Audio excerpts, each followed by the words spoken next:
Hey guys, it's Eric Siu here, and today we are going to talk about the stages of wealth if you are starting from nothing. So you have no inheritance, you have nothing from your friends, nothing is going to come help you. You are literally starting from nothing. So the first stage of wealth is when you have no marketable skill, right? You are at ground zero, you don't have a skill, and what ends up happening is you have to take a lower tier job because you have not built up the right habits for yourself, and then built up beyond that the right skills. Okay, that's stage one. Now stage two would be when you've picked up a skill. It could be like marketing, it could be web design, or it could be sales, where you're actually helping a company move along even further, and you get paid more, you get compensated more because you're solving a greater problem. Well, then what ends up happening is you can get hired by somebody, so you can go work for someone. So when I say that, I mean you can go work a full-time job doing, you can become a marketing director, you can become a marketing manager. And in the United States, maybe that could mean making $50,000 a year, $75,000 a year, $100,000 in, maybe if you're working in Silicon Valley, or maybe even a little more than that, right? So maybe you start out, you have no marketable skill. Stage two is when you go off and you work for someone. But maybe stage three is when you get pretty good at your craft and you have people reaching out to you. Maybe you might have some clients on the side. You start freelancing for people. And the freelancing income that you're getting, maybe before you're making, $50,000 a year, now you start making money from freelancing, where you go on a site like Upwork, for example, or if you're a designer, you put your portfolio on Dribbble, that's with 3 Bs, and you can go to Behance as well. And people find you, they want to work with you, and you start charging maybe hourly, and you start doing freelance work. Pretty soon, the freelance income that you're making, let's say initially maybe you're making an extra $1,000 a month, extra $2,000 a month. Well, keep in mind, with your full-time job, if you're making 50 grand a year, you're making around $4,000 a month.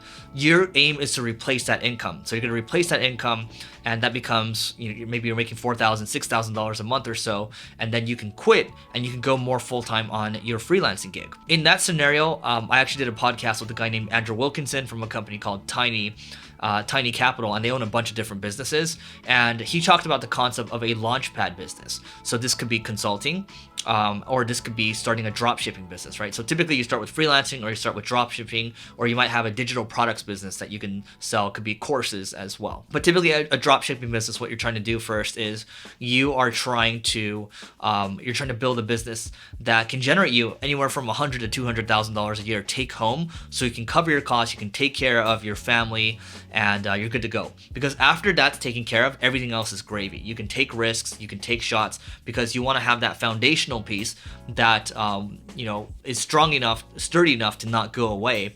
And then from there you feel risk-free. The burden on your shoulders, and even on your mind, the mental burden as well, is gone, so you can take shots and do what you ultimately want to do. All right.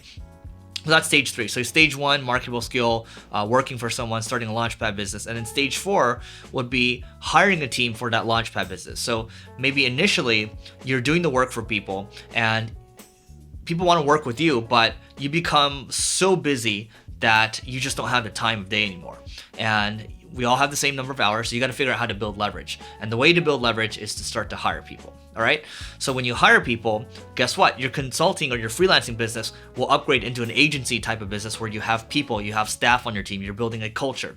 Or your drop shipping business could be upgraded into could be you're actually fulfilling your orders now, right? You're holding inventory, you're fulfilling orders, if you want to get to that point, right? So you're upgrading a level up, and that's basically stage four. Now, stage five would be when you're selling products, right? So an example would be, I have a ad agency called Single Grain that is the LAUNCHPAD business, but I also have software. I have events that are tied to my podcast. We're also doing other interesting things with our podcast as well. And then we're also considering doing an educational program. We actually have an educational program to teach people how to grow their agency. So we have our hands in a lot of different, we have our irons in a lot of different fires. I don't even know if that's an expression. Yeah, you can sell products. You can sell software as a service, or you can do software as a service. You can sell courses, but you're selling products, and that allows you to scale more. Because even when you build an agency, agency, still, as you scale it, you're gonna have to throw more people at the problem, and that is it's not the best business model unless you have you're charging based on performance, or you're charging based on value, where you can charge a lot more and make a lot more revenue per employee. Level 6 is building a network effect type of business. So it could be like Facebook, it could be like Instagram. A network effects type of business is when a business the network becomes more valuable as more people start to use it. So with Facebook, imagine if Facebook had no users right now, it would be useless. Same thing with Instagram. The more people that use it, the more people that are interacting with each other, the more valuable the network becomes. So that is known as network effects business. And that's why these businesses are so big. That's why WhatsApp was bought for $16 billion. Instagram was bought for $1 billion when it was in the very early days. And you see these companies getting bigger and bigger. TikTok's getting bigger and bigger as of this recording. Snapchat is big, they're public. Twitter is public. Facebook is public. There's a lot of power in a network effects types of business.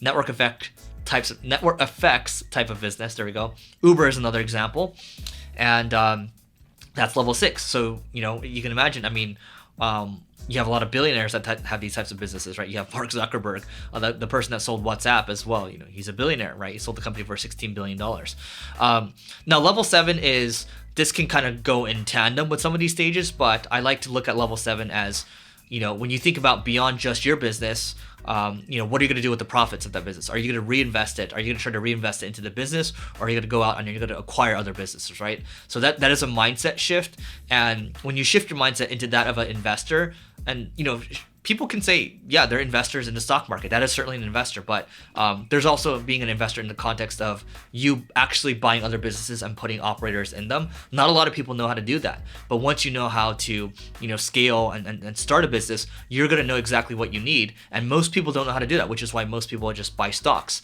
but they don't really fundamentally understand what it takes to run a business.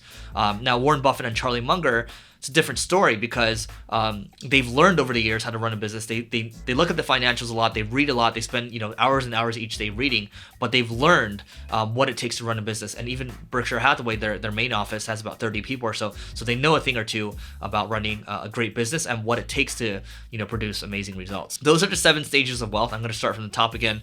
Stage 1, no marketable skill. Stage 2 is you're working for someone. Stage 3 is you're starting a LAUNCHPAD business. Stage 4 is you're hiring people to help scale that LAUNCHPAD business.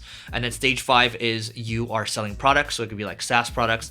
Stage 6, you're building a network effect business, easier said than done. And stage 7, you are an investor, and you are also looking at acquiring other businesses as well. Some of these are interchangeable, so I'm just giving you kind of this is just one view of it. But obviously with business, you can, there's many different ways to do this. All right. So if you enjoyed this, hit the like button, subscribe if you want to grow faster, if you want to grow both personally and professionally a lot faster. My name is Eric Siu. Leave a comment below, let me know what you think, and we will see you in the next video.